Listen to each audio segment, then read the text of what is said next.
اعوذ باللہ من الشیطان الرجیم بسم اللہ الرحمن الرحیم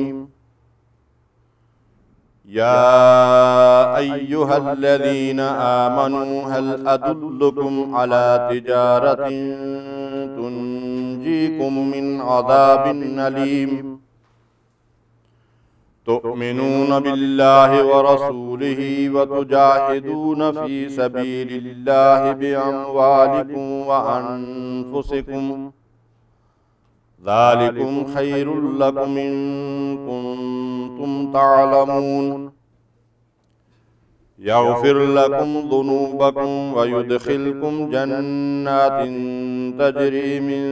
تحتها الانہار ومساکن طیبة فی جنات عدن ذالک الفوز العظیم وأخرى تحبونها نصر من الله وفتح قريب وبشر المؤمنين يا أيها الذين آمنوا كونوا أنصار الله كما قال عيسى ابن مريم للحواريين من أنصاري إلى الله قال الحواريون نحن أنصار الله فآمنت طائفة من بني إسرائيل وكفرت طائفة فأيدنا الذين آمنوا على عدوهم فأصبحوا ظاهرين۔ اے لوگو جو ایمان لائے ہو، میں بتاؤں تم کو وہ تجارت جو تمہیں عذاب علیم سے بچا دے۔ ایمان لاؤ اللہ اور اس کے رسول پر اور جہاد کرو اللہ کی راہ میں اپنے مالوں اور اپنی جانوں سے، یہی تمہارے لیے بہتر ہے اگر تم جانو۔ اللہ تمہارے گناہ معاف کر دے گا، تم کو ایسے باغوں میں داخل کرے گا جن کے نیچے نہریں بہتی ہوں گی، اور ابدی قیام کی جنتوں میں بہترین گھر تمہیں عطا فرمائے گا۔ یہ ہے فوز عظیم، یعنی بڑی کامیابی۔ اور وہ دوسری چیز جو تم چاہتے ہو وہ بھی تمہیں دے گا، اللہ کی طرف سے نصرت اور قریب میں حاصل ہونے والی فتح۔ اے نبی، اہل ایمان کو اس کی بشارت دے دو۔ اے لوگو جو ایمان لائے ہو، اللہ کے مددگار بنو، جس طرح عیسیٰ ابن مریم نے حواریوں کو خطاب کر کے کہا تھا، کون ہے اللہ کی طرف بلانے میں میرا مددگار؟ حواریوں نے جواب دیا تھا، ہم ہیں اللہ کے مددگار۔ اس وقت بنی اسرائیل کا ایک گروہ ایمان لایا اور دوسرے گروہ نے انکار کر دیا۔ پھر ہم نے ایمان لانے والوں کو ان کے دشمنوں کے مقابلے میں تائید کی اور وہی غالب ہو کر رہے۔ رب اشرح لی صدری ویسر لی امری واحلل عقدۃ من لسانی یفقہوا قولی سبحانک لا علم لنا الا ما علمتنا انک انت العلیم الحکیم۔ اللہم صلی علی محمد وعلی آل محمد کما صلیت علی ابراہیم وعلی آل ابراہیم انک حمید مجید۔ اللہم بارک علی محمد وعلی آل محمد کما بارکت علی ابراہیم وعلی آل ابراہیم انک حمید مجید۔ معزز سامعین، آپ کے سامنے سورہ صف کے دوسرے رکوع کی آیات تلاوت کی گئی ہیں اور ان کا رواں ترجمہ پیش کیا گیا ہے۔ سورہ صف مدنی سورت ہے اور یہ قرآن مجید کی ان عظیم سورتوں میں سے ہے جن میں اللہ تعالیٰ نے نبی کریم صلی اللہ علیہ وسلم کے مقصد بعثت کو بیان کیا ہے اور اہل ایمان کو غلبہ دین کی بشارت عطا فرمائی۔ اس سورہ مبارکہ کے آغاز میں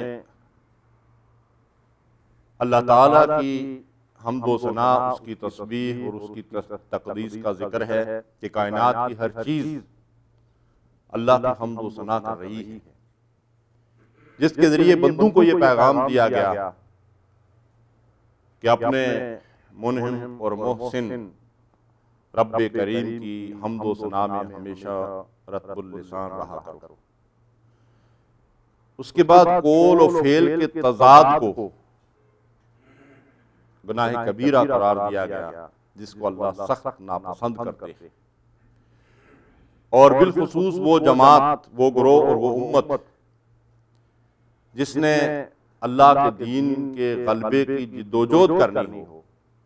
اس کے لیے تو قول و فعل کا تضاد زہر قاتل ہے۔ اس کے بعد اللہ تعالیٰ نے ان اہل ایمان کو اپنے پسندیدہ بندے قرار دیا ہے جو صف بستہ ہو کر اللہ کے دین کے غلبے کے لیے مال اور جان سے جہاد اور قربانیاں دیتے ہیں۔ پھر اللہ تعالیٰ نے نبی صلی اللہ علیہ وسلم کے ذریعے غلبہ دین کی پیشن گوئی فرمائی اور اہل ایمان کو اس کی بشارت دی، اور اس دین کے غلبے کی جدوجہد کے راستے میں کفار و مشرکین جو روڑے اٹکا رہے تھے یا آج جو رکاوٹیں کھڑی کر رہے ہیں، اگرچہ وہ بازار بڑے بڑے طوفان کے انہوں نظر آ رہے ہوں، اللہ نے ان کو محض ان کے منہ کی پھونکوں سے تشبیہ دی، اور منہ کی پھونکوں سے اگر چولہے میں جلنے والی آگ نہیں بجھ سکتی تو اللہ کا نور جو دنیا کے اندر غالب ہونے کے لیے آیا ہے، منہ کی پھونکیں اس کو کیسے بجھا دیتے ہیں؟ اس لیے اللہ تعالیٰ نے اہل ایمان کو یہ بشارت دی کہ اگر تم نبی کا دست و بازو بن کر اللہ کے دین کے غلبے کے لیے اپنے جان اور مال کی بازی لگا دو گے، تو جس طرح اللہ تعالیٰ نے عیسیٰ ابن مریم کو حواریوں کے ذریعے سے مدد فرمائی تھی، اسی طرح اللہ تمہاری مدد بھی فرمائے گا، اور جس طرح ان پر ایمان لانے والا گروہ دنیا کے اندر غالب ہوا تھا، اسی طرح تمہارا غلبہ بھی تمہارا مقدر پر بنے۔ یہ آیات جو میں نے آپ کے سامنے تلاوت کی ہیں، ان آیات میں در حقیقت اللہ تعالیٰ نے ایمان کے جو حقیقی مطالبات ہیں اور جو اس کے تقاضے ہیں ان کو بیان کیا ہے، اور ان میں سب سے بڑا تقاضا ہے جس کو اللہ تعالیٰ نے سب سے عظمت والا عمل قرار دیا ہے، وہ ہے اللہ کی راہ میں جان اور مال سے اس لیے جہاد کرنا تاکہ اللہ کا دین دنیا کے اندر غالب و سربلند ہو۔ اس کے بعد اس کے نتیجے میں ملنے والی دنیا اور آخرت کی کامیابی کا اللہ تعالیٰ نے ذکر فرمایا ہے کہ جب تم یہ کام کرو گے تو تمہیں دنیا کے اندر بھی فتح و نصرت حاصل ہوگی، اور آخرت میں تم اللہ کے عذاب سے بچ کر اس کی رضا اور اس کی خوشنودی کے مستحق قرار پاؤ گے، جس کے نتیجے میں تمہیں جنت کی سدابار نعمتیں حاصل ہوں گی، اور یہ ہے فوز عظیم، سب سے بڑی کامیابی۔ آخری آیت میں اللہ تعالیٰ نے تمام اہل ایمان کو پکارا اور بلایا ہے، اور انہیں اس بات کی دعوت دی ہے کہ وہ حق کی سربلندی کے لیے اٹھ کر کھڑے ہوں اور اللہ کے مددگار بنیں،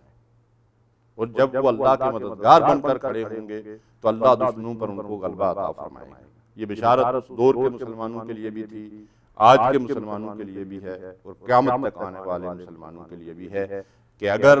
وہ اللہ کے دین کے غلبے کے لیے مالی اور جانی قربانیاں دینے کے لیے اٹھ کھڑے ہوں تو اللہ ان کی مدد فرمائے گا، اور وہ اپنے دشمنوں پر غالب آ جائے گا، جیسا کہ نبی صلی اللہ علیہ وسلم کے ساتھی غالب آ گئے تھے، جیسا عیسیٰ ابن مریم کے ساتھی جو ہے وہ غالب آ گئے تھے۔ اللہ تعالیٰ ارشاد فرماتے ہیں، یا ایھا الذین آمنوا هل ادلکم علی تجارۃ تنجیکم من عذاب علیم۔ اے وہ لوگوں جو ایمان لائے ہوئے، ایمان والو، تمہیں وہ تجارت بتائی جائے کہ اگر تم وہ تجارت کر لو تو تمہیں جو فائدہ حاصل ہوگا، سب سے بڑا فائدہ وہ یہ کہ تمہیں عذاب علیم سے چھٹکارا مل جائے گا، نجات مل جائے گی۔ دیکھیے، اس تجارت کے نتیجے میں نقد فائدہ تو وہ ہے جو انسان کو دنیا میں حاصل ہوگا،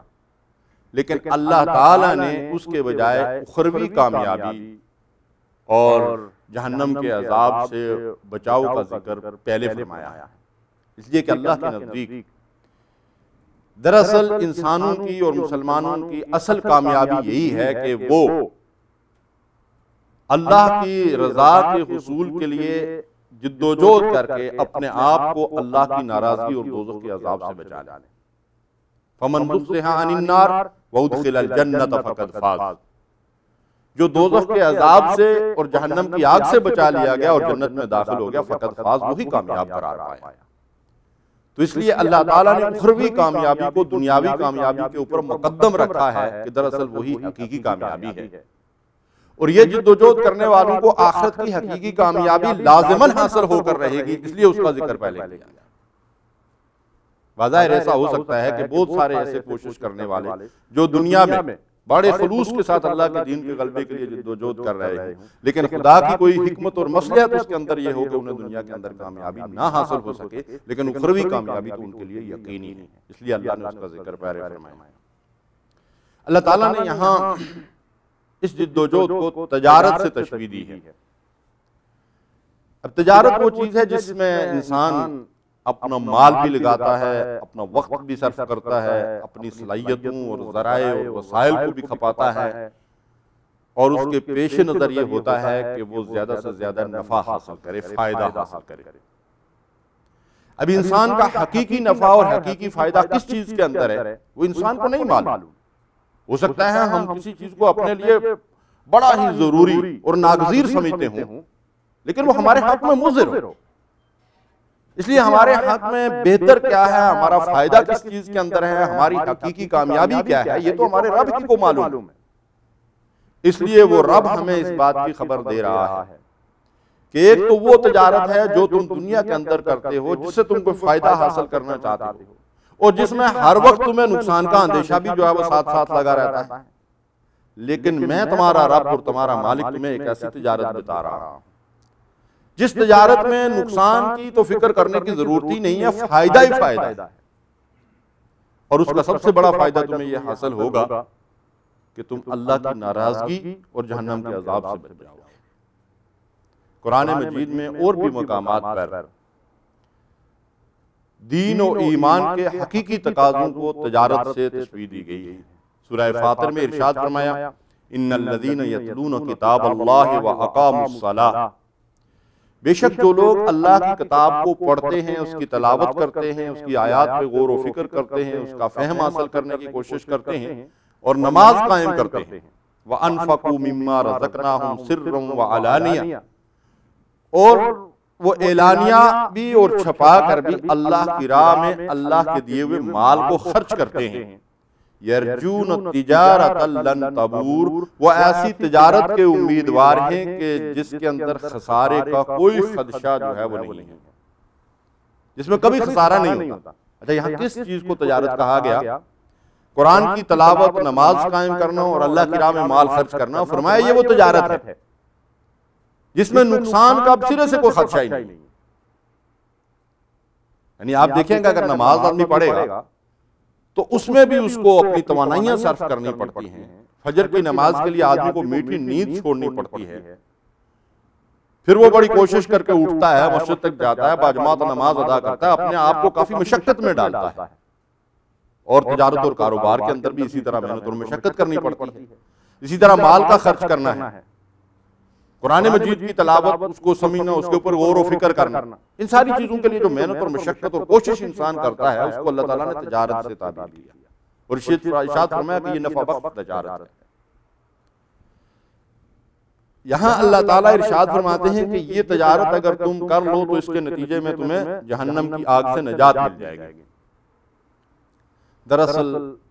ہر آدمی مسلمان ہو یا غیر مسلم، ہر ایک تاجر ہے، اور جیسا کہ نبی صلی اللہ علیہ وسلم نے فرمایا کہ ابن آدم صبح کرتا ہے تو اپنے آپ کو بیچ ڈالتا ہے، اور شام کو جب واپس لوٹتا ہے تو یا جنت کما کر لوٹتا ہے یا جہنم کما کر لوٹتا ہے۔ تو یہ تاجر جب صبح کو نکلتا ہے اور شام تک جو جدوجہد کرتا ہے، جو کوشش کرتا ہے، جو محنت کرتا ہے، جو اپنی توانائیوں کو، اپنی صلاحیتوں کو، اپنے عقل اور فہم کو لگاتا اور کھپاتا ہے، تو اس کے نتیجے میں یا تو یہ جنت کما رہا ہے یا یہ جہنم کما رہا ہے۔ اگر یہ اللہ کی دی ہوئی ساری صلاحیتوں اور وسائل کو اللہ کی رضا اور اس کی خوشنودی کے کاموں میں لگا رہا ہے، اپنے رب کو راضی کرنے کی کوشش میں لگا ہوا ہے تو شام کو جنت کما کر لوٹتا ہے۔ اور اگر ان صلاحیتوں کے ذریعے سے، ان وسائل کے ذریعے سے، اللہ کی دی ہوئی توانائیوں کے ذریعے سے، عقل اور فہم کے ذریعے سے، علم و ذہانت کے ذریعے سے خدا نخواستہ وہ خدا کی نافرمانیوں میں لگا ہوا ہے تو شام کو جہنم کما کر واپس لوٹتا ہے۔ تو تجارت تو ہر ایک کر رہا ہے، کوئی نہ اپنے مال کو بچا کر رکھ سکتا ہے، نہ اپنے وقت اور صلاحیتوں کو بچا کر رکھ سکتا ہے، نہ علم و ذہانت اور قابلیت کو بچا کر رکھ سکتا ہے، نہ عقل و فہم کو بچا کر رکھ سکتا ہے۔ ہر آدمی ان ساری چیزوں کو صرف کر رہا ہے اور لگا رہا ہے، کھپا رہا ہے۔ ببس سوال یہ ہے کہ میں اور آپ اپنے آپ سے یہ پوچھیں کہ میری یہ ساری توانائیوں اور اللہ تعالیٰ کی دی ہوئی نعمتیں کن مقاصد میں لگ رہی ہیں؟ کہیں میں نے اپنے آپ کو دنیا کے چند ٹکوں کے عوض مکمل طور پر بیچ تو نہیں ڈالا ہے؟ تو اللہ تعالیٰ ارشاد فرماتے ہیں کہ جو لوگ اللہ تعالیٰ سے یہ سودا کرنا چاہتے ہیں، اس کے نتیجے میں انہیں جو سب سے بڑا فائدہ حاصل ہوگا وہ جہنم کی آگ سے ان کو جو ہے وہ نجات مل جائے گی۔ صحابہ کرام کی زندگیوں میں ہم دیکھتے ہیں کہ وہ اس تجارت کی طرف لپکتے تھے، دوڑتے تھے، آگے بڑھتے تھے۔ جب ان کے سامنے اللہ تعالیٰ کی آیات آتی تھی فاستبقوا الخیرات، سارعوا الی مغفرۃ من ربکم وجنۃ عرضھا السماوات والارض یقوا انفسکم واہلیکم نارا، بچاؤ اپنے آپ کو اور اپنے اہل و عیال کو دوزخ کے عذاب سے، جیسے یہاں فرمایا تنجیکم من عذاب علیم، تمہیں عذاب علیم سے نجات مل جائے گی۔ تو پھر وہ ایک دوسرے سے سبقت لے جانے کی کوشش کرتے تھے اور آگے بڑھتے تھے اور دوڑتے تھے اس خسارے سے بچنے کے لیے اور اس فائدے کے حصول کے لیے جس کی بشارت اللہ تعالیٰ نے دی تھی۔ بنو امیہ کے دور کا واقعہ ہے۔ وقت کا ایک بادشاہ تھا، کسی بزرگ کو اپنے پاس بلایا اور ان سے کہا کہ اگر تمہاری کوئی حاجت ہو، تمہاری کوئی ضرورت ہو تو اسے پورا کر دیا جائے۔ تو اس نے کہا بادشاہ سلامت کوئی میری ضرورت نہیں ہے، الحمدللہ اللہ تعالیٰ نے صحت و عافیت اور ہر سب کچھ دے رکھا ہے الحمدللہ۔ بادشاہ سلامت کی خواہش تھی کہ بزرگ جو ہے وہ کچھ نہ کچھ خدمت کا موقع دیں۔ تو جب بادشاہ سلامت نے ان کو مجبور کیا تو انہوں نے کہا کہ اچھا بادشاہ سلامت اگر آپ کچھ دینا ہی چاہتے ہیں تو آپ مجھے جہنم کی آگ سے بچا لیں اور جنت میں داخل کر دیں۔ بادشاہ سلامت پریشان ہو گئے، کہنے لگے یہ کام تو میرے بس کا نہیں ہے۔ تو اللہ کے بندے نے فرمایا اس کے علاوہ میری کوئی ضرورت اور حاجت بھی نہیں۔ یہ تھے اللہ کے بندے۔ دراصل میری اور آپ کی بھی اصل اور حقیقی ضرورت اور حاجت صرف ایک ہی ہے کہ ہم دوزخ کے عذاب سے بچ جائیں اور اللہ کی رضا اور اس کی جنت کے مستحق بن جائیں۔ تو بس اس کو اپنی زندگی کا نصب العین اگر ہم بنا لیں تو ہی مطلوب ہے اور یہی قرآن کا مقصود ہے، اور اسی کے لیے اللہ نے قرآن نازل فرمایا کہ رحمت خداوندی کے ہم مستحق بن جائیں اور عذاب الہی سے ہم اپنے آپ کو بچائیں۔ اس کے بعد اللہ تعالیٰ ارشاد فرماتے ہیں تؤمنون باللہ ورسولہ وتجاہدون فی سبیل اللہ باموالکم وانفسکم ذالکم خیر لکم ان کنتم تعلمون۔ اب ہمیں وہ تجارت بتائی جا رہی ہے، کیا ہے وہ تجارت؟ تؤمنون باللہ ورسولہ، ایمان لے آؤ اللہ اور اس کے رسول پر۔ یہ حق کن لوگوں سے جا رہا ہے؟ یہ ایمان کی دعوت کفار اور مشرکین کے لیے نہیں، یہ ایمان کی دعوت اہل ایمان کے لیے۔ یا ایھا الذین آمنوا هل ادلکم علی تجارۃ تنجیکم من عذاب الیم، اے ایمان والو تمہیں تجارت بتاؤں۔ ایمان والوں کو کیا تجارت بتائی جا رہی ہے؟ تؤمنون باللہ ورسولہ، ایمان لاؤ اللہ اور اس کے رسول پر۔ قرآن مجید نے جا بجا اس انداز سے اہل ایمان کو مخاطب کیا ہے کہ ان سے یہ کہا جا رہا ہے کہ یا ایھا الذین آمنوا آمنوا باللہ ورسولہ، اے ایمان والو ایمان لاؤ اللہ اور اس کے رسول پر۔ تو ایمان میرے بھائی اور بزرگوں محض زبان کے دعوے کا نام نہیں ہے، بلکہ ایمان حقیقی دراصل وہ ہے کہ اس ایمان کے بعد آدمی اس ایمان کے مطالبے کے اوپر ہر چیز حاضر کر دے جو اس ایمان کا تقاضا ہو، اس کو پورا کرنے کے لیے سمعنا واطعنا۔ میں نے سنا اور میں نے اس کی اطاعت کی۔ اس ایمان حقیقی کی بڑی بہترین تعریف ہے جو امام حسن بصری رحمۃ اللہ علیہ نے یوں کی ہے کہ لیس الایمان بالتمنی ولا بالتحلی ولکنہ شیء وقر فی القلب وصدقہ العمل۔ ایمان محض تمناؤں، خواہشات اور دعووں کا نام نہیں ہے، بلکہ وہ ایک حقیقت ہے جب وہ دل کے اندر جاگزیں ہو جاتی ہے تو پھر عمل اس کی تصدیق کرتا۔ یعنی ایمان دعوے کی چیز نہیں ہے، عمل ایمان کا ثبوت ہونا چاہیے، اور اس عمل میں جو ثبوت اللہ تعالیٰ علیہ ایمان سے مانگ رہا ہے وہ کیا ہے؟ وَتُجَاهِدُونَ فِي سَبِيلِ اللَّهِ بِأَمْوَالِكُمْ وَأَنفُسِكُمْ، اللہ کے دین کی سربلندی اور غلبہ دین کے لیے اپنے مالوں اور اپنی جانوں کو لگا دو اور کھپا دو، یہ تمہارے ایمان کا ثبوت ہوگا۔ اسی کو اللہ تعالیٰ نے، اللہ کے رسول نے چوٹی کا عمل قرار دیا،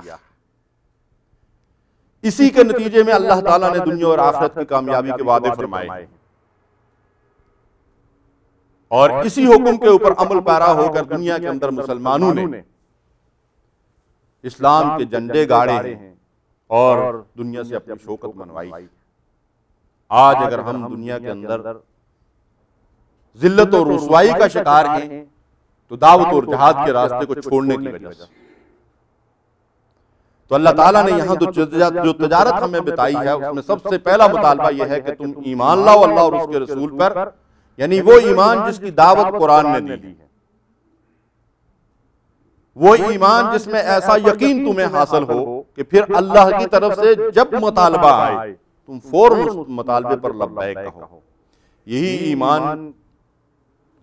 ہے جس کا ایک جگہ اللہ تعالیٰ نے یوں ذکر کیا ہے کہ ان اللہ اشتری من المؤمنین انفسهم واموالهم بان لهم الجنہ، کہ بے شک اللہ تعالیٰ نے اہل ایمان سے ان کے مالوں اور جانوں کو جنت کے بدلے میں خرید لیا۔ پھر یہاں بیع و شراء کا معاملہ آ گیا، خرید و فروخت کا معاملہ آ گیا، تجارت کا معاملہ آ گیا کہ جن لوگوں نے حقیقت میں ایمان لایا ہے انہوں نے ایمان لا کر اللہ سے سودا کر لیا ہے جانوں اور مالوں کا، اور سب کچھ اللہ کے ہاں بیچ ڈالا ہے۔ بیچ ڈالنے کا مطلب یہ ہے کہ یہ سب کچھ اللہ تعالیٰ کا ہے، ہمارا کچھ نہیں ہے، اب یہ امانت اللہ نے ہمارے حوالے کی ہے، اللہ ان میں سے جس چیز کا مطالبہ کرے اللہ کے مطالبے کر اس چیز کو حاضر کر دینا چاہیے۔ وقت کا مطالبہ ہو، جان کا مطالبہ ہو، مال کا مطالبہ ہو، کسی صلاحیت کا مطالبہ ہو، اس مطالبے پر لبیک کہنا ہی کامیابی اور کامرانی ہے۔ تو ارشاد فرمایا کہ تم اللہ کی راہ میں اپنے مالوں اور جانوں سے جہاد کرو، ذالکم خیر لکم ان کنتم تعلمون، یہ تمہارے حق میں بہتر ہے اگر تم جانتے ہو۔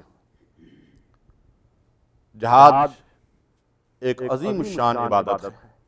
اور دعوت اور جہاد اس امت کا نصب العین اور اس کا فرض منصبی ہے، اور دعوت اور جہاد کے عمل کی حیثیت امت کی زندگی کے لیے بالکل ویسی ہی ہے جیسا انسانی زندگی کے لیے خون کی گردش کی حیثیت ہے، کہ اگر جسم کے اندر خون کی گردش صحیح رہے گی تو جسم صحیح سلامت رہے گا، اور اگر خون کی گردش رک جائے تو انسانی زندگی جو ہے وہ خطرے سے دوچار ہو جاتی ہے یا اس کی موت واقع ہو جاتی ہے۔ بائے نہیں، اگر امت مسلمہ دعوت اور جہاد کے عمل سے دستبردار ہو جائے تو بحیثیت امت یا تو دنیا کے اندر اس کی کوئی حیثیت نہیں رہے گی یا وہ مر جائے۔ جب تک امت مسلمہ دعوت اور جہاد کے عمل کو اپنا نصب العین بنا کر آگے بڑھ رہی تھی، دنیا کے اندر سربلندی اور سرفرازی اور دنیا کے اندر سرخروئی اس کا مقدر تھا۔ جب اس امت نے دعوت اور جہاد کے کام کو چھوڑ دیا تو جتنا وہ اس فرض منصبی سے اور جتنا اپنے نصب العین سے دور ہوتی گئی، اتنی ہی یہ امت پستی اور گراوٹ کے اندر جو ہے وہ گرتے گرتے آج ہم کہاں کھڑے ہیں، ہمیں سے ہر ایک کو اپنا حال خوب اچھی طرح معلوم ہے۔ تو اللہ تعالیٰ نے دراصل دنیا اور آخرت کی ہماری کامیابی کو دعوت اور جہاد سے مشروط کر دیا، یعنی دعوت کا مقصد یہ ہے کہ اللہ کے دین کے پیغام کو اللہ کے بندوں تک پہنچانا، اور مشرق و مغرب اور شمال و جنوب میں اللہ کے پیغام کو پھیلا دینا۔ اور جہاد کا مقصد یہ ہے کہ اس راستے میں جو رکاوٹیں حائل ہوں ان کو دور کرنے کے لیے عملی جد و جہد کرنا، اور اس کے لیے پھر مالی اور جانی قربانیاں کرنا، تاکہ دنیا کے اندر اللہ کا دین قائم اور غالب ہو۔ یہی وہ مقصد حیات تھا جس کی طرف محمد رسول اللہ صلی اللہ علیہ وسلم نے دعوت دی، اور اسی جد و جہد کے ذریعے سے رسول اللہ صلی اللہ علیہ وسلم کے ساتھ مل کر صحابہ کرام نے اللہ کے دین کو دنیا کے اندر غالب کیا۔ قرآن مجید میں مسلمانوں کے اس نصب العین اور مقصد کا ذکر جا بجا کیا گیا ہے کہ یہ امت کھڑی اس لیے کی گئی ہے کہ خیر اور بلائی کو دنیا کے اندر پھیلائے اور شر کو دنیا سے مٹائے، اور خیر اور بلائی کو پھیلانے اور شر کو مٹانے کے لیے جو جدوجہد یہ کرے گی، جو قربانیوں کا مطالبہ اس سے کیا جائے گا، وقت اور جان اور مال اور صلاحیتوں کی قربانیاں، اسی کو جہاد کہا جاتا ہے۔ وجاہدوا فی اللہ حق جہادہ ھو اجتباکم، اللہ کی راہ میں جدوجہد کرو جیسا کہ اس جدوجہد کا حق ہے۔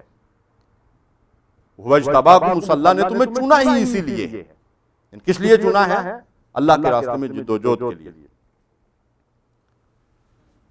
صحابہ کرام اللہ کے راستے میں جب نکلتے تھے تو اسی مقصد وحید کو اپنے سامنے رکھ کر نکلتے تھے، اور ان کی زندگیوں میں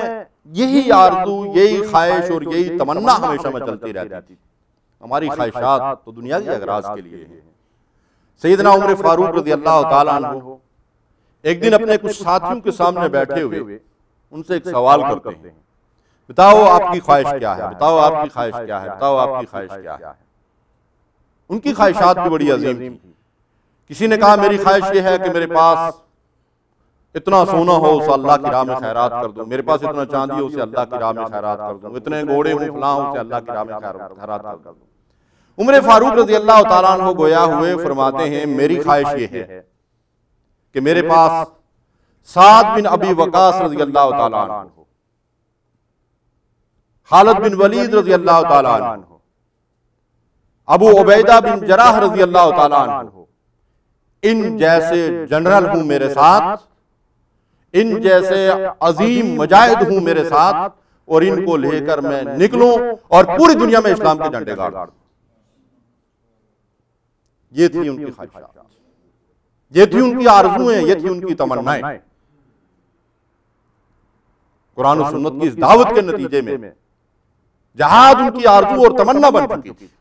شہادت مطلوب و مقصود مومن، نہ مال غنیمت نہ کشور کشائی۔ خالد بن ولید رضی اللہ تعالیٰ عنہ سیف اللہ کی تلوار، فرماتے ہیں کہ میری یہ خواہش اور میری تمنا اور میری آرزو ہے، اور یہ آرزو مجھے شب عروسی سے زیادہ محبوب ہے۔ کیا آرزو ان کو شب عروسی سے زیادہ محبوب ہے کہ اندھیری رات میں ہتھیار لگائے میں اس صبح کی انتظار میں کھڑا ہوں اور میرے اوپر موسلادھار بارش ہو رہی ہو جس صبح میں نے دشمن کے اوپر یلغار کر دی۔ اور اس تمنا اور خواہش کے لیے وہ کس طرح آگے بڑھتے تھے، لپکتے تھے اور دوڑتے تھے۔ جب حضرت حنظلہ رضی اللہ تعالیٰ عنہ کے کانوں میں یہ آواز آئی کہ اللہ کے نبی صلی اللہ علیہ وسلم جہاد کے لیے پکار رہے ہیں اور بلا رہے ہیں، تو شب عروسی تھی ان کی، اور غسل جنابت بھی نہیں کیا ہوا تھا۔ نکل پڑے اللہ کے راستے میں اور اس جہاد میں شہید ہو گئے۔ اللہ کے نبی صلی اللہ علیہ وسلم نے جب ان کو شہید ہونے کے بعد دیکھا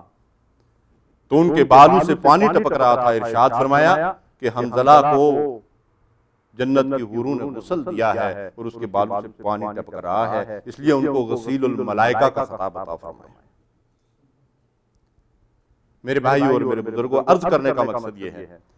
کہ دعوت اور جہاد یہ ان کی آرزو اور تمنا بن چکی تھی جس کے ذریعے سے انہوں نے دنیا کے اندر خدا کے دین کو غالب کیا۔ آج ہم اپنی خواہشات، اپنی آرزوؤں اور اپنی تمناؤں کا جائزہ لیں کہ کن حقیر چیزوں کے پیچھے ہم دوڑ رہے ہیں، اور ہماری تمنائیں اور خواہشات کتنی جو ہے گھٹیا اس کے مقابلے میں جو ان کی تمنائیں اور آرزویں اور خواہشات۔ تو یہ جہاد فی سبیل اللہ جو ہے اس کا مقصد کیا ہے؟ حضرت ربیع بن عامر رضی اللہ تعالیٰ عنہ ایک صحابی ہیں، ایرانی سپہ سالار رستم کے سامنے جاتے ہیں اور اس نے پوچھا کہ تم لوگ کیسے ہم پر چڑھ دوڑے ہو، تمہیں اس بات کی جرت کیسے ہوئی ہے، تم تو ہمارے ٹکڑوں پہ پڑنے والے ہو۔ ربیع بن عامر رضی اللہ تعالیٰ عنہ نے ایک مرد مجاہد کی طرح اس شخص کے سامنے یہ کہا، جئناکم لنخرج العباد من عبادت العباد،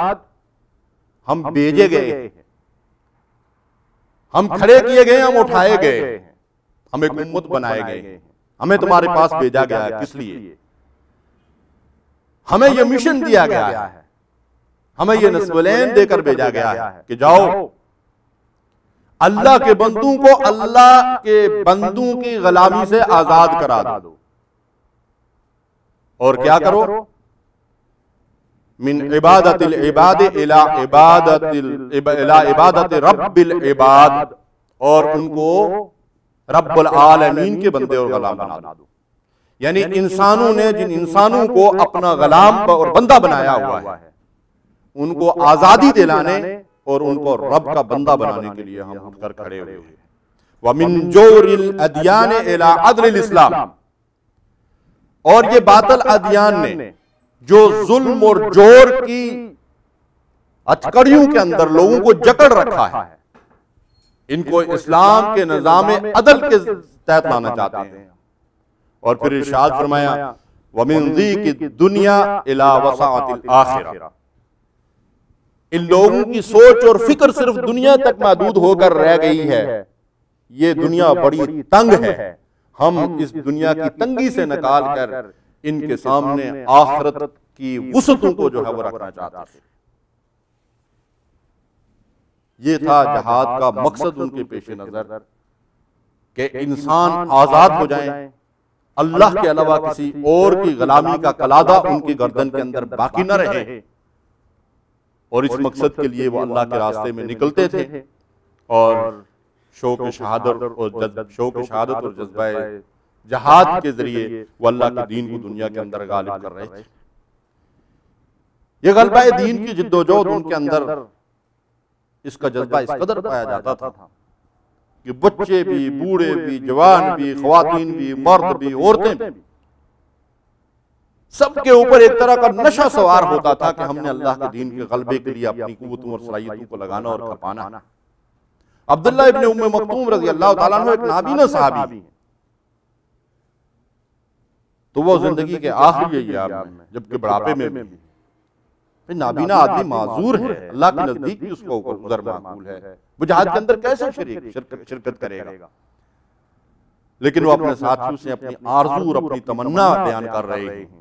کہ میں نابینا انسان ہوں اور کچھ نہیں کر سکتا، مسلمانوں کا علم اور جھنڈا، اسلامی لشکر کا جھنڈا میرے ہاتھ میں تھما دینا، مجھے نظر کچھ نہیں آتا اس جھنڈے کو اپنے سینے سے لگا کر جو ہے وہ بلند رکھوں گا تا وقت کہ میری جان اللہ کی راہ میں قربان ہو جائے۔ اور جنگ قادسیہ کے اندر اسلامی علم کو اس طرح سینے سے لگائے رکھا کہ شہادت تک اسلامی علم کو سربلند رکھا۔ تو میرے بھائی اور بزرگوں، یہ تھی ان کی آرزویں اور تمنائیں اور خواہشات، اور صرف آرزویں اور تمنائیں اور خواہشات نہیں تھی، یہ ان کی زندگی کا نصب العین تھا، اسی کے لیے وہ جیتے تھے، اسی کے لیے وہ مرتے تھے، اور ان کی اسی جد و جہد کے نتیجے میں دنیا کے اندر اسلام غالب ہوا، اور دنیا نے جو ہے وہ اسلام کے سائے میں اپنی زندگیاں جو ہے امن و سکون سے بسر کی، اور 1000 سال تک دنیا کے اندر اللہ کا یہ دین غالب رہا۔ یہ ان کی جد و جہد کا نتیجہ تھا۔ اس جد و جہد کے نتیجے میں اللہ تعالیٰ دنیا اور آخرت میں جو فوائد اور ثمرات عطا فرماتے ہیں ان کا ذکر آگے آ رہا ہے۔ فرمایا یغفر لکم ذنوبکم ویدخلکم جنات تجری من تحتہا الانہار ومساکن طیبۃ فی جنات ذالک الفوز العظیم۔ اس کے نتیجے میں اللہ تمہاری خطاؤں سے درگزر کرے گا، تمہارے گناہ معاف کر دے گا، تمہیں ان باغات میں داخل کرے گا جن کے نیچے نہریں بہہ رہی ہوں گی، اور وہ پاکیزہ گھر تمہیں عطا کرے گا ہمیشہ رہنے کے لیے، جنت عدن، ابدی قیام گاہیں۔ فرمایا ذالک الفوز العظیم، یہ ہے فوز عظیم، سب سے بڑی کامیابی۔ تو گناہوں کی بخشش اسی راستے پر چل کر حاصل ہوتی ہے، جنت کا مستحق بھی آدمی اسی راہ کو اختیار کر کے بنتا ہے، فوز عظیم بھی اسی راستے سے حاصل ہوتی ہے، اور عذاب علیم سے نجات بھی اسی صورت میں ملتی ہے کہ بندہ اپنے جان اور مال سے محبت کرنے کے بجائے اللہ کی محبت میں اپنے مال اور جان کو لگا دے اور کھپا دے۔ اب اس کے نتیجے میں یہ تو اخروی کامیابی ہے، ایک دنیا کی کامیابی بھی ہے کہ انسان جب کوئی جد و جہد کرتا ہے تو اس بات کی خواہش اور تمنا اور آرزو اس کے دل کے اندر ضرور پیدا ہوتی ہے انسان ہونے کے ناطے کہ ہم دنیا کے اندر بھی اپنی جد و جہد کا نتیجہ اپنی آنکھوں سے دیکھیں۔ تو صحابہ کرام کے دلوں کے اندر بھی قدرتی طور پر یہ خواہش تھی کہ جس غلبہ دین کی ہم جدوجہد کر رہے ہیں اور اس کے لیے قربانیاں دے رہے ہیں، پیٹ پر پتھر باندھ کر خندق کھود رہے ہیں، اللہ کی راہ میں جانیں دے رہے ہیں، قربانیاں دے رہے ہیں، مال قربان کر رہے ہیں، اپنی اولادوں کو قربان کر رہے ہیں، تو اس کے نتیجے میں ہمیں دنیا کے اندر فتح و نصرت حاصل ہو، کہ اللہ تعالیٰ نے اس کی بشارت بھی ان کو اس طرح دی کہ وَأُخْرَىٰ تُحِبُّونَهَا نَصْرٌ مِّنَ اللَّهِ وَفَتْحٌ قَرِيبٌ وَبَشِّرِ الْمُؤْمِنِينَ۔ اور وہ دوسری کامیابی جو تمہیں پسند ہے، جو تمہیں محبوب ہے، انسان اس دنیا میں بھی اپنی کوشش کا نتیجہ دیکھنا چاہتا ہے، ہر آدمی دیکھنا چاہتا ہے، اور صحابہ کرام بھی اپنی ان کوششوں کے نتائج دیکھنا چاہتے تھے۔ اللہ نے ارشاد فرمایا کہ وہ دوسری کامیابی جو دنیا میں تم دیکھنا چاہتے ہو کہ اللہ تعالیٰ کی طرف سے تمہیں فتح و نصرت ملے، اور قریب میں حاصل ہونے والی فتح و نصرت، فرمایا وَبَشِّرِ الْمُؤْمِنِينَ، ایمان والوں کو اس کی بھی بشارت دی جاتی ہے۔ یعنی اللہ تعالیٰ نے ہم سے جو وعدے کیے ہیں وہ صرف یہی نہیں ہے کہ اگر ہم اس کی راہ میں جدوجہد کریں گے تو ہمیں آخرت میں جنت ملے گی، بلکہ اس کے نتیجے میں ہمیں دنیا کی کامیابی بھی حاصل ہوگی، اس کا وعدہ بھی اللہ تعالیٰ نے فرمایا ہے، اور اللہ تعالیٰ نے اہل ایمان کو اس کی بشارت دی۔ یہ قریب حاصل ہونے والی فتح سے مراد مفسرین نے ایک یہ بیان کی ہے کہ جب یہ آیات نازل ہو رہی تھی، اس کے تھوڑے ہی عرصے کے بعد اللہ تعالیٰ نے ان لوگوں کو فتح و نصرت عطا فرمائی، خیبر فتح ہوا، مکہ فتح ہوا، طائف فتح ہوا، اور تدریجاً جو ہے جزیرۃ العرب کے اندر اسلام غالب قوت بن گیا۔ اور دوسرا مطلب مفسرین نے قریب حاصل ہونے والی فتح سے مراد یہ لی ہے کہ دنیا کی فتح و نصرت اور دنیا کی کامیابیاں، جس میں کیسر و کسریٰ اور اس کے بعد کی فتوحات بھی شامل ہیں، اور دراصل دنیا چونکہ قریب ہے اور آخرت بعید ہے، تو آخرت کی کامیابی جو ہے اس کا ذکر بھی آیا ہے، لیکن قریب حاصل ہونے والی یعنی دنیاوی فتوحات کا بھی اللہ تعالیٰ نے ان کو معاہدہ سنایا کہ اس کی بھی تمہیں بشارت دی جاتی ہے، وَبَشِّرِ الْمُؤْمِنِينَ۔ تو ان لوگوں کو یہ فتح و نصرت کی جو بشارت دی گئی تو انہیں یہ فتح و نصرت دنیا کے اندر حاصل ہو کر رہے۔ آج بھی ہمارے لیے قرآن مجید کی یہ پکار اور یہ بشارت بالکل اسی طرح ہے جس طرح ان لوگوں کے تحت تھی کہ ایمان والو وَأُخْرَىٰ تُحِبُّونَهَا نَصْرٌ مِّنَ اللَّهِ وَفَتْحٌ قَرِيبٌ، تمہیں بھی دنیا کے اندر اللہ تعالیٰ کی مدد اور فتح و نصرت حاصل ہو سکتی ہے۔ وَبَشِّرِ الْمُؤْمِنِينَ، ایمان والوں کو اس کی بشارت دی جاتی ہے، لیکن شرط یہ ہے کہ ایمان والے ایمان کے تقاضوں کو پورا کرنے کے لیے اٹھ کر کھڑے ہو۔ آج بھی جو ہو ابراہیم کا ایمان پیدا آگ کر سکتی ہے انداز گلستاں پیدا۔ ابراہیم کا ایمان جب بھی مسلمانوں کے اندر پیدا ہوا، آگ نے وہی نتائج پیدا کیے جو ابراہیم علیہ السلام کو آگ میں ڈالتے وقت پیدا ہوئے تھے۔ نبی صلی اللہ علیہ وسلم کے ساتھیوں نے اگر وہ ایمان پیدا کیا جو ابراہیم علیہ السلام کا ایمان تھا تو اللہ تعالیٰ نے ان کو فتح و نصرت سے نوازا، اور اس کے بعد کے ادوار میں بھی ہماری تاریخ گواہ ہے کہ جب لوگ اٹھ کر دین ابراہیمی کی حفاظت کے لیے کھڑے ہوئے اور محمد رسول اللہ صلی اللہ علیہ وسلم کے پیغام کو دنیا کے اندر پھیلانے کے لیے انہوں نے جدوجہد کی تو اللہ تعالیٰ نے ان کو کامیابیوں سے نوازا۔ اس کے بعد اللہ تعالیٰ ارشاد فرماتے ہیں یا ایھا الذین آمنوا کونوا انصار اللہ کما قال عیسی ابن مریم للحواریین من انصاری الی اللہ قال الحواریون نحن انصار اللہ فآمنت طائفة من بنی اسرائیل وکفرت طائفة فأیدنا الذین آمنوا علی عدوهم فاصبحوا ظاہرین۔ اے ایمان والو، پھر ایمان والوں کو پکارا جا رہا ہے، بار بار قرآن مجید ایمان والوں کو پکارتا ہے، بلاتا ہے، اور ان کے سامنے ایمان کے تقاضے رکھتا ہے، ان کے ایمان کی جو پکار ہے اس کے لیے ان کو جھنجھوڑتا ہے۔ یا ایھا الذین آمنوا، اے وہ لوگوں جو ایمان لائے ہو، مجھے اور آپ کو قرآن دعوت دے رہا ہے، کیا کہہ رہا ہے؟ کونوا انصار اللہ، اللہ کے مددگار بن کر کھڑے ہو جاؤ۔ کما قال عیسی ابن مریم للحواریین، جیسا عیسیٰ ابن مریم نے حواریوں کو پکارا تھا، ان کو بلایا تھا، من انصاری الی اللہ، کون ہے اللہ کی طرف بلانے میں، اللہ کے دین کے غلبے کی جدوجہد کرنے میں میرا مددگار۔ قال الحواریون نحن انصار اللہ، حواریوں نے کہا ہم ہیں اللہ کے مددگار۔ پھر اس کا نتیجہ کیا ہوا؟ فآمنت طائفۃ من بنی اسرائیل وکفرت طائفہ، بنی اسرائیل کا ایک گروہ سیدنا عیسیٰ علیہ السلام پر ایمان لایا اور دوسرا جو ہے وہ کافروں میں شامل ہو گیا۔ فَأَيَّدْنَا الَّذِينَ آمَنُوا عَلَىٰ عَدُوِّهِمْ فَأَصْبَحُوا ظَاهِرِينَ۔ اللہ فرماتے ہیں کہ جو لوگ ایمان لائے تھے میں نے کفر کرنے والوں پر ان کو غلبہ عطا کر دیا، میں نے ان کی تائید کی ایمان والوں کی، اور کافر مغلوب ہو گئے، اور وہ مومنین کا چھوٹا سا گروہ جو ہے وہ کافروں کے اوپر غالب آ گیا۔ یہ کیسے ہوا؟ سیدنا عیسیٰ علیہ السلام نے جب بنی اسرائیل کو بار بار دعوت دی اور انہوں نے انکار کیا اور آپ کے راستے میں رکاوٹیں کھڑی کی اور آپ کو برا بھلا کہا،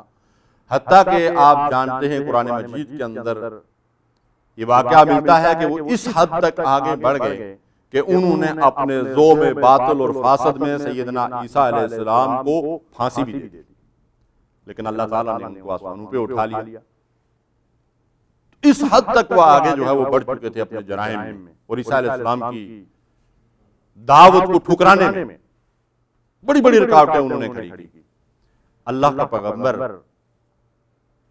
اپنی ذمہ داریوں کو ادا کرنے کے لیے نکل گیا۔ ایک مقام پہ ان کو کچھ مچھیرے، مچھلیاں پکڑنے والے یا دوبی، مفسرین نے ان چیزوں کا ذکر کیا ہے، مل گئے، اور تعداد میں کتنے تھے؟ صرف 12۔ انہوں نے آگے بڑھ کر کہا کہ اے عیسیٰ ابن مریم،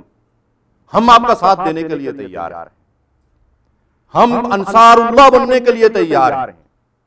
ہم اللہ کے دین کے لیے جان و مال کی بازی لگانے کے لیے تیار ہیں۔ ان لوگوں نے عیسیٰ ابن مریم کا ساتھ دیا، اور ان کی کوششوں کے نتیجے میں دنیا کے اندر عیسیٰ علیہ السلام اور آپ کے ساتھیوں کا یہ گروہ انہوں نے کامیابی حاصل کی، اور 200-250 سال کے بعد جا کر انہی کوششوں کے نتیجے میں رومی سلطنت نے عیسائیت قبول کر لی، اور عیسائیوں کی ایک بہت بڑی سلطنت جو ہے وہ قائم ہوئی، اور دنیا کے اندر عیسائیت جو ہے وہ غالب آ گئی۔ لیکن ہم یہ دیکھتے ہیں کہ جب محمد رسول اللہ صلی اللہ علیہ وسلم نے لوگوں کو پکارا اور بلایا، مکے سے کچھ لوگوں نے آپ کا ساتھ دیا،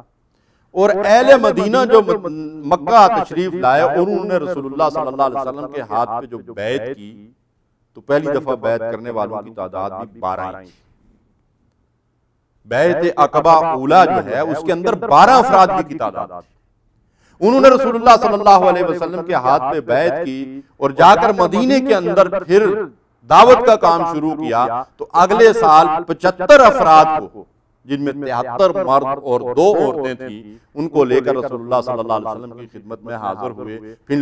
لوگوں نے رسول اللہ صلی اللہ علیہ وسلم کے ہاتھ پر بیعت کی، اور اس کے بعد مدینہ ہجرت کی طرف راستہ ہموار ہوا۔ مدینہ کے اندر مصعب بن عمیر رضی اللہ تعالیٰ عنہ کی دعوت کے نتیجے میں اہل مدینہ جو اسلام میں داخل ہونے لگے، اور رسول اللہ صلی اللہ علیہ وسلم نے پھر مکہ سے مدینہ کی طرف ہجرت فرمائی، اور مدینہ میں اسلامی ریاست قائم ہوئی، اور مسلمان آپ کا دست و بازو بنے، اور ان کے ذریعے سے صدیوں کے اندر نہیں، چند ہی سالوں کے اندر جزیرۃ العرب میں اسلام غالب قوت بن گیا۔ جب ان لوگوں نے اللہ کی اس پکار پر لبیک کہا کہ اللہ نے فرمایا کونوا انصار اللہ، اللہ کی مددگار بن جاؤ، اور وہ اس کے لیے اٹھ کر کھڑے ہو گئے، تو اللہ تعالیٰ کا جو وعدہ تھا کہ میں انصار اللہ بننے والوں کو ان کے دشمنوں پر غلبہ عطا کروں گا، تو اللہ تعالیٰ کی یہ پیشن گوئی اور اللہ تبارک و تعالیٰ کا یہ قول جو ہے وہ برحق ثابت ہوا، اہل ایمان اپنے دشمنوں پر غالب آ گئے۔ قرآن مجید کی یہ پکار قیامت تک اہل ایمان کے لیے ہے، یا ایھا الذین آمنوا کونوا انصار اللہ، اے ایمان والو اللہ کے مددگار بن جاؤ۔ اچھا، اللہ کس چیز کو اپنی مدد قرار دیتا ہے؟ ذرا اس بات کو سمجھیے۔ اللہ تعالیٰ اپنے دین کے غلبے کی جد و جہد کو اپنی مدد قرار دیتا ہے، کیونکہ یہ اللہ کا کام ہے، لیکن اللہ اس کام کو اپنے بندوں کے ذریعے سے کرانا چاہتا ہے، اپنی قوت قاہرہ کے ذریعے سے نہیں کرنا چاہتا۔ ورنہ جیسے اللہ تعالیٰ نے اس سورہ مبارکہ کے آغاز میں ارشاد فرمایا کہ کائنات کی ہر چیز اللہ کی تسبیح اس کی فرمانبرداری کر رہی ہے، یہ انسان بھی اللہ تعالیٰ کی اطاعت و فرمانبرداری کرنے والا ہوتا اور فرشتوں کی طرح معصوم ہوتا، غلطی اس سے سرزد نہ ہوتی، لیکن نہ یہ دنیا امتحان گاہ ہوتی،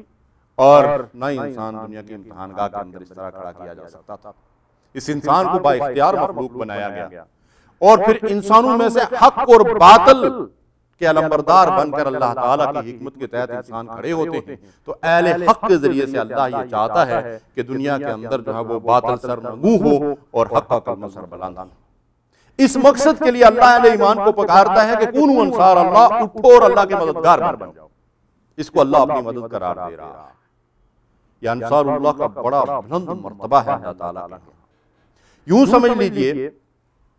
کہ جیسے کوئی حکمران اپنی رعایا کو پکار کر یہ کہے کہ اس ملک کے اندر میں بادشاہت اور حکمرانی کر رہا ہوں، کون ہے جو میرے حکم کو نافذ کرنے کے لیے، اس ملک کی سرحدوں کی حفاظت کے لیے اور یہاں دشمنوں کو سرنگوں کرنے کے لیے میرا دست و بازو بننے کے لیے تیار ہے، جو آگے بڑھ کر اس حکمران اور بادشاہ کے دست و بازو بنیں گے، جو اس کے مقربین میں شامل ہوں گے، وہ اس کے خاص بندے ہو جائیں، وہ ان کو انعامات اور بڑے بڑے اعزازات دے گا۔ مسلمان اللہ کے سپاہی ہیں، اللہ کی فوج، یہ حزب اللہ ہے، اولئک حزب اللہ، ان کو حزب اللہ کہا گیا، ان کو اللہ کی پارٹی کہا گیا۔ اب اللہ کی پارٹی کا کام کیا ہے؟ ان کا کام یہ ہے کہ اللہ کی زمین پہ اللہ کے قانون کو نافذ کرنے کی جدوجہد کریں، اللہ کی زمین پہ عدل و انصاف کے قیام کی کوشش کریں،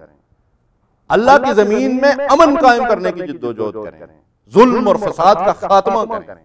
یہ ان کا مقصد حیات۔ یہ کام کرنے کے لیے جو لوگ آگے بڑھتے ہیں، انصار اللہ بنتے ہیں، اللہ کے نزدیک ان کے لیے بڑے بڑے اعزازات۔ پھر اللہ ان سے یہ وعدہ فرماتا ہے کہ ان تنصروا اللہ ینصرکم، اگر تم اللہ کے مددگار بنو گے تو اللہ تمہاری مدد کرے گا۔ اللہ نے گویا ہماری تائید اور مدد کو اس بات سے مشروط کر دیا ہے کہ ہم اللہ کے دین کے مددگار بن کر اٹھ کر کھڑے ہوں گے، تب اللہ کی تائید ہمیں حاصل ہوگی۔ یعنی اللہ کی رحمت کے مستحق ہم تب بنیں گے کہ ہم اللہ کے دین کے غلبے کے لیے اپنی قوتوں اور صلاحیتوں کو لگا دیں گے اور کھپا دیں گے۔ اللہ کے نبی صلی اللہ علیہ وسلم نے ارشاد فرمایا احفظ اللہ یحفظ، اللہ کے دین کے محافظ بن جاؤ، اس کی حفاظت کے لیے اٹھ کر کھڑے ہو جاؤ، اللہ تمہاری حفاظت کرے گا۔ آج ہماری حفاظت نہیں ہو رہی ہے کسی چیز کے، ہماری عزت، آبرو، مال، جان، کوئی چیز محفوظ نہیں، ہمارے خون کی کوئی قدر و قیمت نہیں۔ کیوں نہیں؟ ہماری نظروں میں اللہ کے دین کی کیا قدر و قیمت؟ ہم اللہ کے دین کے محافظ بن کر کتنی اس کے جان اور مال کی بازیاں لگا رہے ہیں، کتنی قربانیاں دے رہے ہیں۔ جب کچھ نہیں کر رہے ہیں تو خدا کو اس بات کی کیا پرواہ ہے کہ کہاں ہمیں جوتے پڑ رہے ہیں، کہاں مصیبتوں اور پریشانیوں کے اندر مبتلا ہے۔ ضرورت اس بات کی ہے کہ ہم اللہ اور اللہ کے رسول اور اللہ کے دین کی اس پکار کے اوپر لبیک کہیں۔ نبی صلی اللہ علیہ وسلم نے جب لوگوں کو پکارا اور بلایا اور امت مسلمہ بنائی، ایک جماعت، ایک منظم گروہ پیدا کیا، انصار اللہ، تو کن بنیادوں پہ وہ گروہ کھڑا ہوا تھا؟ سب سے پہلے نبی صلی اللہ علیہ وسلم نے دعوت کے ذریعے سے ان کے اندر دین کا شعور اور دین کا فہم پیدا کیا، ان کی تعلیم و تربیت کی، پھر ان کو منظم کر کے سیسا پلائی ہوئی دیوار کی طرح ایک تنظیم کے اندر جکڑ دیا، ایک تنظیم بنا دیا، اور پھر اس منظم گروہ کے ذریعے سے رسول اللہ صلی اللہ علیہ وسلم نے جان اور مال کی قربانیاں دی اور وہ جدوجہد کی، جس کے نتیجے میں دین دنیا کے اندر غالب۔ آج بھی انصار اللہ بننے کا فطری راستہ وہی ہے جو انبیاء اور رسولوں نے اختیار کیا۔ آج دنیا کی اسلامی تحریکیں اور پاکستان کے اندر جماعت اسلامی، اس کی یہی پکار ہے، اس کی یہی دعوت ہے کہ اٹھو اور اللہ کے دین کے غلبے کی جدوجہد کے اندر شریک ہو جاؤ۔ سید مودودی رحمۃ اللہ علیہ نے فرمایا تھا، قرآن و سنت کی دعوت لے کر اٹھو اور پوری دنیا میں پھیل جاؤ۔ اسی قرآن و سنت کی دعوت کا جو حق ادا کرنے کا طریقہ ہے وہ بالکل وہی فطری طریقہ ہے جو رسول اللہ صلی اللہ علیہ وسلم نے اختیار کیا، کہ ہم لوگوں کو اللہ کے دین کی طرف بلائیں، ان کے اندر دین کا شعور اور فہم پیدا کریں، پھر ان کی تعلیم و تربیت کریں، ان کو منظم کریں، اور ایک تنظیم کے اندر ان کو پرو کر جس میں سمع و طاعت کا نظام ہو، اس کے ذریعے سے اس جدوجہد کے اندر ان کو لگا دیں، جس جدوجہد کے نتیجے میں دنیا کے اندر خدا کا دین غالب۔ تو یہ کام کرنے کی ضرورت کیا ہے؟ ہم ایسا کس لیے کریں؟ یہ اللہ اور اس کے رسول کا حکم ہے۔ اللہ ارشاد فرماتا ہے وَلْتَقُمْ مِنْكُمْ أُمَّةٌ يَدْعُونَ إِلَى الْخَيْرِ، تم میں ضرور ایک جماعت، ایک گروہ، ایک تنظیم ایسی ہونی چاہیے جس کے ساتھ جو لوگ وابستہ ہوں ان کا وظیفہ حیات کیا ہو؟ یدعون الی الخیر، جو خیر کی طرف لوگوں کو بلائیں۔ خیر کیا ہے؟ اللہ کے دین خیر ہی خیر ہے۔ اس خیر کی طرف لوگوں کو بلائیں، نیکی اور بھلائی خیر کی دعوت دیں لوگوں کو۔ وَيَأْمُرُونَ بِالْمَعْرُوفِ وَيَنْهَوْنَ عَنِ الْمُنْکَرِ، نیکی کا حکم کریں اور برائی سے روکیں، وَأُولَٰئِکَ هُمُ الْمُفْلِحُونَ، کہ فلاح ایسے ہی لوگوں کو نصیب ہوگی۔ تو اللہ ہمیں فلاح کی طرف بلا رہا ہے کہ ایک منظم گروہ بن کر اللہ کے دین کو پھیلانے کے لیے، شر کو مٹانے کے لیے، نیکی کو غالب کرنے کے لیے جدوجہد کرو، اس کے نتیجے میں تمہیں فلاح ملے گی۔ اور اللہ کے نبی صلی اللہ علیہ وسلم نے ارشاد فرمایا انا آمرکم بخمس، یہ کسی ملا مولوی کی بات نہیں ہے، امام احمد اور امام حاکم نے اس حدیث کو روایت کیا ہے کہ اللہ کے نبی صلی اللہ علیہ وسلم نے فرمایا کہ انا آمرکم بخمس، میں تمہیں 5 چیزوں کا حکم دیتا ہوں، اللہ امرنی بہن، اور مجھے اس کا حکم میرے اللہ نے دیا ہے۔ اللہ کے رسول صلی اللہ علیہ وسلم مجھے اور آپ کو حکم دے رہے ہیں 5 چیزوں کا، اور فرماتے ہیں کہ اللہ نے مجھے اس بات کا حکم دیا ہے۔ کن 5 چیزوں کا حکم دیا ہے؟ الجماعت والسمع والطاعت والہجرت والجہاد فی سبیل اللہ، کہ مسلمانوں ایک منظم جماعت بن کر زندگی بسر کرو جس کے اندر سمع و طاعت کا نظام ہو، اور اس سمع و طاعت کے نظام کے ذریعے سے جب تمہیں ہجرت اور جہاد کا حکم دیا جائے تو اس کے اوپر لبیک کہو۔ اللہ کے نبی صلی اللہ علیہ وسلم نے ارشاد فرمایا کہ اگر 3 آدمی سفر پہ نکلیں تو اپنے میں سے ایک کو امیر بنا لیں۔ بھائی اگر 3 آدمیوں کو بغیر منظم ہوئے اور بغیر جماعت بنائے اور امیر بنائے بغیر سفر کرنے کی جو ہے اجازت نہیں ہے، تو پوری امت مسلمہ کسی کا منہ ادھر اور کسی کا منہ ادھر ہے، تو وہ کیسے اسلامی زندگی بسر کریں گے؟ پھر نبی صلی اللہ علیہ وسلم نے فرمایا کہ جب انسان اکیلا ہوتا ہے تو اس کے ساتھ اس کا دشمن شیطان لگا ہوتا ہے، جب وہ 2 ہو جاتے ہیں، 3 ہو جاتے ہیں، منظم ہو جاتے ہیں تو شیطان دور بھاگ جاتا ہے۔ اور فرمایا کہ جس طرح بھیڑ بکریوں کا گلہ ہوتا ہے، ان میں سے کوئی بھیڑ بکری اگر الگ ہو جائے تو بھیڑیا آسانی سے اس کو شکار کر لیتا ہے، تم مسلمان منظم جماعت بن کر رہو، جو شخص جماعت سے الگ ہو جائے، انسانوں کا بھیڑیا شیطان اس کو آسانی سے اغوا کر لیتا ہے، اس کو جہنم کے گڑھے کی طرف دھکیل دیتا ہے۔ عمر فاروق رضی اللہ تعالیٰ عنہ نے فرمایا جماعت کے بغیر کوئی اسلام نہیں، یعنی اسلام کا کوئی تصور نہیں ہے جماعت کے بغیر، اور جماعت کا کوئی تصور نہیں امیر کے بغیر، اور امیر کا کوئی تصور نہیں سمع و طاعت کے بغیر۔ تو اس لیے میرا عرض کرنے کا مقصد یہ ہے کہ ہم اجتماعیت کیوں اختیار کریں، ہم تنظیم کیوں بنیں؟ ہم اللہ کی اس پکار پر جب لبیک کہیں گے تو اس کا راستہ اور طریقہ یہی ہے کہ ہم ایک منظم گروہ بن کر سمع و طاعت کے تحت ایک تنظیم کے اندر داخل ہو کر منظم طور پر یہ جدوجہد کریں کہ اللہ کا دین دنیا کے اندر غالب ہو جائے۔ ہر تنظیم کے مقاصد ہوتے ہیں، کوئی کام تنظیم کے بغیر نہیں ہوتا۔ آپ اپنا گھر بنانا چاہتے ہیں تو آپ کو اس کے لیے بھی جو ہے کچھ لوگوں کو منظم کرنا پڑے گا، کوئی انجینئر ہوگا، کوئی کارپینٹر ہوگا، کوئی میسن ہوگا، کوئی ماتحت ہوگا، کوئی اوپر حکم دینے والا ہوگا، یہ سب لوگ مل کر جو ہے وہ ایک گروہ بنے گا، اور کسی کی سرپرستی میں وہ اپنا کام شروع کریں گے اور یہ بلڈنگ بنائیں گے۔ ورنہ یہ ہے کہ اگر کوئی کسی کی سننے والا اور کوئی کسی کی بات ماننے والا نہ ہو تو کوئی کام نہیں ہو سکتا دنیا کے اندر۔ کچھ کھلاڑی ہوتے ہیں وہ بھی اپنا جو ہے وہ ٹیم کو جو ہے مطلب یہ ہے کہ درست کرتے ہیں اور ایک مقصد کے لیے اس ٹیم کو متعین کرتے ہیں، تو ان مقاصد کو سامنے رکھ کر وہ ایک تنظیم کے اندر داخل ہو جاتے ہیں۔ تو کوئی کام دنیا کا معمولی سا کام بھی جو ہے وہ بغیر تنظیم اور اجتماعی جدوجہد کے نہیں ہو سکتا۔ اللہ کے دین کے غلبے کی جدوجہد میں کیسے کامیابی حاصل ہو سکتی ہے جب تک مسلمان منظم نہ ہو دنیا کے اندر۔ تو اللہ کے دین کو سربلند کرنے کے لیے، اعلاء کلمت اللہ کے لیے مسلمانوں کو مجتمع ہو کر، جماعت بن کر، منظم ہو کر، سیسا پلائی ہوئی دیوار بن کر جدوجہد کرنے کا حکم دیا گیا ہے۔ اور اللہ تعالیٰ فرماتے ہیں کہ ایسے ہی لوگوں کو میں پسند کرتا ہوں اور ایسے ہی لوگوں کو جو ہے وہ فتح و نصرت سے نوازا جائے گا، جیسا کہ سورہ مبارکہ کے آغاز میں فرمایا ان اللہ یحب الذین یقاتلون فی سبیلہ صفا کأنہم بنیان مرصوص، اللہ ان لوگوں کو محبوب رکھتا ہے جو اللہ کی راہ میں قتال کرتے ہیں صف بستہ ہو کر، جیسے کہ وہ سیسا پلائی ہوئی دیوار ہے۔ آج ہماری صفوں کے اندر اختلاف ہے، انتشار ہے۔ قرآن ہمیں اتفاق، اتحاد، یکجہتی کی طرف بلا رہا ہے تاکہ ہم اتفاق، اتحاد اور یکجہتی کے ذریعے سے دنیا کے اندر اللہ کے دین کے غلبے کے لیے اٹھ کر کھڑے ہوں، اور دنیا کی سرخروئی بھی ہمیں حاصل ہو اور اخروی کامیابی بھی ہمیں حاصل ہو۔ اللہ تعالیٰ مجھے اور آپ کو اس پکار پر لبیک کہنے کی توفیق دے۔ وآخر دعوانا الحمدللہ رب العالمین، وصلی اللہ علی نبینا محمد وعلی آلہ وصحبہ۔